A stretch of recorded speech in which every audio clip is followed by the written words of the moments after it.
Hello मेरे प्यारे दोस्तों, स्वागत है आपका इस यूट्यूब चैनल पर। दोस्तों आज की इस वीडियो में हम रेशो के पार्ट 2 के बारे में बात करेंगे। और कल हम रेशो के कुछ क्वेश्चन किए थे, तो आज हम बटे वाले क्वेश्चन करेंगे। और ठीक है दोस्तों, क्वेश्चन पे चलते हैं। तो क्वेश्चन लिखा हुआ दोस्तों, A अनुपात B बराबर 2/9 अनुपात 1/3 है और B अनुपात C बराबर 2/7 अनुपात 5/14 है और D अनुपात C बराबर 7/10 अनुपात 3/5 है। तो हमें A अनुपात B अनुपात C अनुपात D का रेशो पूछा है। तो दोस्तों सिंपली हम क्या करते हैं कि जब भी ऐसा क्वेश्चन हो तो हमें क्रॉस मल्टीपल करना है, यानी कि इसका गुना इसमें और इसका इसमें, इसका इसमें, इसका इसमें, इसका इसमें, इसका इसमें। कैसे? तो दोस्तों जब भी आप इस टाइप का क्वेश्चन हो तो आप हमेशा यहाँ से शुरुआत करिएगा ऊपर से, कि 2 का गुना 3 में करेंगे तो हमें इसे सिंपल रेशो बना लेते हैं। 2 का गुना आप 3 में करिए, 2 तिया 6 तो A का रेशो आ गया, और 9 का गुना 1 में करिए तो ये B का रेशो आ गया। A अनुपात B हो गया। B अनुपात C देख लीजिए, तो 2 का गुना आप 14 में करिए तो ये कितना आ गया 28, और 7 का गुना 5 में करिए तो कितना आ जाएगा 35। उसके बाद D अनुपात C देख लीजिए, और हम ऊपर से गुना कर रहे हैं दोस्तों, तो हमेशा ध्यान रखिएगा ऊपर से करिएगा। 7 का गुना 5 में करिए तो कितना आएगा 35, और 10 का गुना फिर 30 में करेंगे, 3 में करेंगे कितना आएगा 30 आ गया। अब दोस्तों अनुपात क्या होता है कि अगर ये कट रहा है तो आप इसे और काट दीजिए। कितना 3 से कट रहा है, 3 दून 6, 3 त्रिया 9, तो ये अनुपात B कट गया। B अनुपात C देखिए, ये 7 से कट रहा है, 7 चौक 28, 7 पंजा 35। दोनों अनुपात कट रहे हो तभी काटिएगा दोस्तों। अगर एक 5 से 35 और 5 छक 30, तो ये सिंपल रेशो बन गया। अब हमें A अनुपात B अनुपात C अनुपात D पूछा है। तो दोस्तों पहले हमने बताया था वैसे ही, बस अब हमें इसे आसानी से कर सकते। A अनुपात B की जगह हमने 2 अनुपात 3 लिख दिया, B अनुपात C की जगह हमने 4 अनुपात 5 लिख दिया। यहाँ पे B अनुपात C और C अनुपात, यहाँ पे क्या लिखा है दोस्तों D अनुपात C, तो आप इसे C अनुपात D कर लीजिएगा। कैसे करेंगे? ये जो C है तो ये C अनुपात अगर आप D करेंगे तो ये क्या आ जाएगा 6 अनुपात 7, यानी उल्टा हो जाएगा। तो यहाँ आप आसानी से लिखते हैं 6 अनुपात 7। बस हो गया हमारा क्वेश्चन। यहाँ पे आगे कुछ नहीं, तो इसी 3 को आगे लिख दीजिए और इसी 3 को यहाँ तक लिख दीजिए, इसी 5 को इधर लिख दीजिए और इसी 6 को इधर और उसके बाद इसी 4 को इधर। बस इनकी मल्टीपल कर दीजिए, यानी गुणा कर दीजिए। तो दोस्तों 6 चुक 24 दून 48 आ जाएगा। यहाँ पे कितना आएगा 48, 6 चुक 24 तिया 72 आ जाएगा। ये 5 छक 30 तिया 90 हो जाएगा। ये 5 3 15 से 105 हो जाएगा। दोस्तों अगर ये संख्या किसी से कट रही है तो काट दीजिएगा, वरना यही हमारा आंसर हो जाएगा। तो हम देख पा रहे हैं ये किसी से भी नहीं कट रहा है, ये शायद 3 से कट रहा है दोस्तों। तो 3 एकन 3, 3 छंग 18, 3 दून 6, 3 चुक 12, और ये 3 त्रिया 9 0 आ जाएगा, और 3 त्रिया 9, 3 पंच 15। दोस्तों फाइनली हमारा रेशो ये हो जाएगा। इसको हमने काटा है, ये चारों एक ही संख्या से कटा है तो ही काटा है दोस्तों। अगर ये तीनों कटते और ये नहीं कटता तो हम इसे नहीं काट सकते। क्यों? क्योंकि दोस्तों रेशो में चारों ही रेशो अगर किसी एक संख्या से कटे तो हम काट सकते हैं, नहीं तो नहीं काट सकते।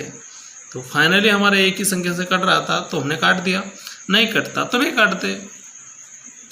अब बात करते हैं नेक्स्ट क्वेश्चन की। इस क्वेश्चन में आपको कोई डाउट नहीं होगा दोस्तों, यहाँ तक आपको क्लियर होगा। यहाँ तक आपको क्लियर कट होगा, यहाँ तक आपको कोई डाउट नहीं होगा। अब हम दूसरे क्वेश्चन की बात करते हैं। तो अब हम इस तरह के क्वेश्चन की बात करते हैं दोस्तों। तो यहाँ पे लिखा हुआ है 2A बराबर 3B और 4B बराबर 5C। तो A अनुपात C पूछा है। तो एक तो ये है कि इसे कैसे कर सकते हैं। देखो दोस्तों, इसे हमें सिंपल रेशो बनाना है पहले तो, कि A के सामने क्या दे रखा है 3 दे रखा है, तो A अनुपात B लिख लीजिए आप। तो A के सामने 3 दे रखा है तो 3, B के सामने क्या दे रखा है 2, तो 2 लिख दीजिए। तो ये अनुपात B का रेशो हो गया। अब बी अनुपात सी का रेशो भी देख लीजिए, ऐसा का ऐसा ही। तो दोस्तों देखिए बी के सामने क्या दे रखा है 5, तो यहाँ पे 5 लिख दीजिए, और सी के सामने क्या दे रखा है 4, तो यहाँ पे 4 लिख दीजिए। तो ये हमारा ए अनुपात बी और बी अनुपात सी बन गया। तो अब ए अनुपात बी अनुपात सी निकाल लीजिए, तो हमारा जो है ए अनुपात सी निकल जाएगा। ए अनुपात बी कितना है 3:2, बी अनुपात सी कितना है 5:4। अब क्या करना है, इसके आगे कुछ नहीं है मतलब इसी 2 को आगे लिख दीजिएगा, इसके आगे कुछ नहीं है मतलब इसी 5 को इधर लिख दीजिएगा। इनकी गुणा कर दीजिएगा, 5 3 15, 5 दून 10 और 4 दून 8। ये किसी संख्या से कट रहा है? नहीं कट रहा है। नहीं कट रहा है तो रहने दीजिए। पूछा क्या है ए अनुपात सी, तो ए कितना है 15 और सी कितना है 8, बस ये हमारा आंसर हो जाएगा। या तो कोई डाउट है? नहीं होगा। तो दोस्तों ये क्वेश्चन भी आपको क्लियर होगा, उम्मीद करता हूँ आपको समझ में आ रहा होगा। अब चलते हैं हम नेक्स्ट क्वेश्चन की तरफ। तो दोस्तों इस टाइप के क्वेश्चन भी आप आसानी से कर सकते हैं कि 1/x अनुपात 1/x अनुपात 1/y अनुपात 1/z बराबर 2:3:5, मतलब इसकी वैल्यू दे रखी है और हमसे पूछा है x अनुपात y अनुपात z। तो दोस्तों इसकी जगह हम ये लिख सकते हैं, x की जगह इसको, तो 1/2, y की जगह 1/3 और 1/5। तो दोस्तों हमें x अनुपात y अनुपात z का रेशो पूछा है, तो हमें सिंपल रेशो बनाना है। तो इनका एलसीएम लीजिए नीचे की संख्या का। तो नीचे की संख्या का एलसीएम क्या आएगा दोस्तों, 3, 2 और 5 का एलसीएम क्या आएगा, मतलब एलसीएम वो दोस्तों जो तीनों संख्या से कटे। अगर आपको निकालना नहीं आता है तो आप ऐसे निकाल सकते हैं, इसे इस तरह से, जो अपन बचपन वाली ट्रिक होती है। पहले 2 से कट रहा है 2 से काट दो, 3 से कट रहा है 3 से काट दो, 5 बच जाएगा 5 से, तो 5 3 15 दून 30। तो दोस्तों इसका एलसीएम कितना आएगा 30। तो इसी 30 की इधर गुणा कर दीजिए, या तो आप इसे इस तरह से गुणा कर दीजिए या फिर नीचे लिख दीजिए ये 30, किसी भी तरह आप कर सकते हो वैसे। तो देखिए दोस्तों 2 से इस 30 को काटेंगे तो कितनी बार जाएगा 15 बार, क्योंकि 2 एकन 2 और 2 5 10, 3 को काटेंगे तो 10 बार और 5 से काटेंगे तो 6। तो ये हमारा x अनुपात y अनुपात z का रेशो हो जाएगा।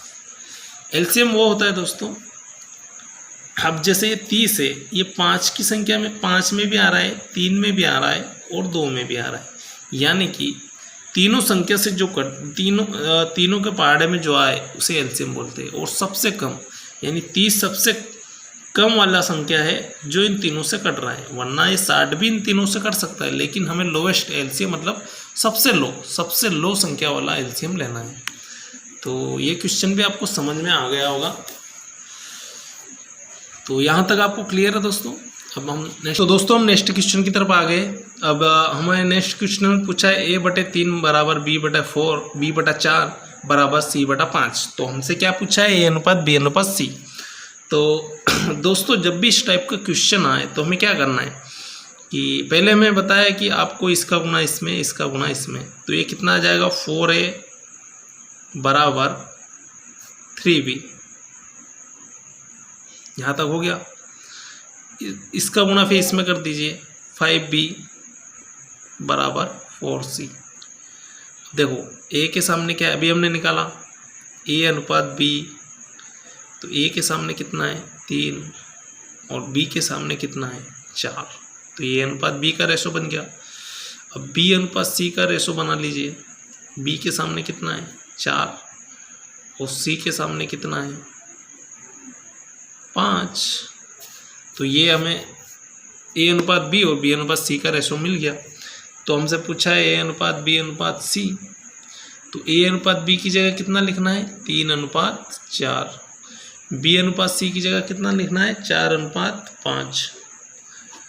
अब दोस्तों इधर कुछ नहीं है, मतलब यहाँ पे भी 4 की मल्टीपल कर दीजिए, 4 लिख दीजिए, तो इधर भी कुछ नहीं लिखा है मतलब 4, तो यहाँ पे 4 3 12 इनका गुणा कर दीजिए। अब 4 चुक 16 और 5 चुक 20, ये किसी संख्या से कट रहा है, तो देख लो दोस्तों किसी संख्या से कट रहा है तो काट दीजिए। तो आपको दिख रहा होगा कि ये 4 से कट रहा है, कि 4 3 12, 4 चौक 16 और 4 5 20। तो दोस्तों ये ए अनुपात बी अनुपात सी का हमें अनुपात मिल गया। तो इस तरह से आप ये क्वेश्चन कर सकते हो और उम्मीद करता हूँ आपको समझ में आ गया होगा। तो दोस्तों एक बात और बता दें आपको, जब भी इस तरह के बटे में अगर कोई संख्या लिखी ए के बटे में 3 बराबर बी के बटे में 4 बराबर सी के बटे में 5, तो यही उनका अनुपात होता है, मतलब कि यही उनका अनुपात होता है। आपने देखा होगा कि यही आंसर आया हमारा जो यहाँ पे लिखा हुआ था। तो इस टाइप के क्वेश्चन में यही उनका अनुपात होता है। अगर यहाँ पे 1 लिखा होता, 2 लिखा होता तो ये गलत हो जाता। ए बी सी के जस्ट नीचे लिखा हुआ तो यही उनका अनुपात हो जाता है। इस टाइप के क्वेश्चन में अगर लिखा हो तो यही उनका अनुपात हो जाता है। और अगर आपको यही उनका अनुपात हो जाता है ना, अभी मैंने बताया कि इनके नीचे ऐसा लिखा हो तो यही उनका अनुपात हो जाता है। तो हम ए की जगह क्या लिख देंगे 3 प्लस बी की जगह कितना लिख देंगे 4 प्लस सी की जगह कितना लिख देंगे 7 और नीचे कितना है 7। इनको जोड़ दीजिए 4 3 7 और 7 और 7 कितना हो जाएगा 14 और बटे में 7 तो 7 दून 14। तो ये हमारा आंसर हो जाएगा। तो दोस्तों अगर इसे हल करना चाहो तो इस ए का गुणा इसमें कर दीजिए तो ये 4a हो जाएगा बराबर इसका गुणा इसमें कर दीजिए तो 3b, जस्ट इसका गुणा इसमें कर दीजिए तो 7b हो जाएगा, इसका गुणा इसमें कर दीजिए तो 4c। बस अभी हमने बताया कि ए अनुपात बी कैसे निकालना है। ए के सामने 3 है और बी के सामने 4 है, तो ए अनुपात बी 3 अनुपात 4 हो गया और बी अनुपात सी कितना हो जाएगा, बी के सामने कितना है 4 और सी के सामने कितना है 7, तो ये बी अनुपात सी हो जाएगा। बस जस्ट आप ए अनुपात बी अनुपात सी आसानी तरीके से निकाल सकते हैं। कैसे, ये 3 अनुपात 4 लिखा हुआ है और यहाँ पे कितना लिखा हुआ है 4 अनुपात 7। बस इधर कुछ नहीं है मतलब 4, इधर कुछ नहीं है मतलब 4। इनकी गुणा कर दीजिए 4 3 12, 4 चौक 16 और 7 चौक 28। ये किसी संख्या से कट रहा है तो काट दीजिए 4 3 12, 4 चौक 16, 4 7 28। देखो दोस्तों वही आंसर हमें मिल गया। बस इसकी जगह ये रख दीजिए, आपका आंसर आ जाएगा जो भी हमने बताया है।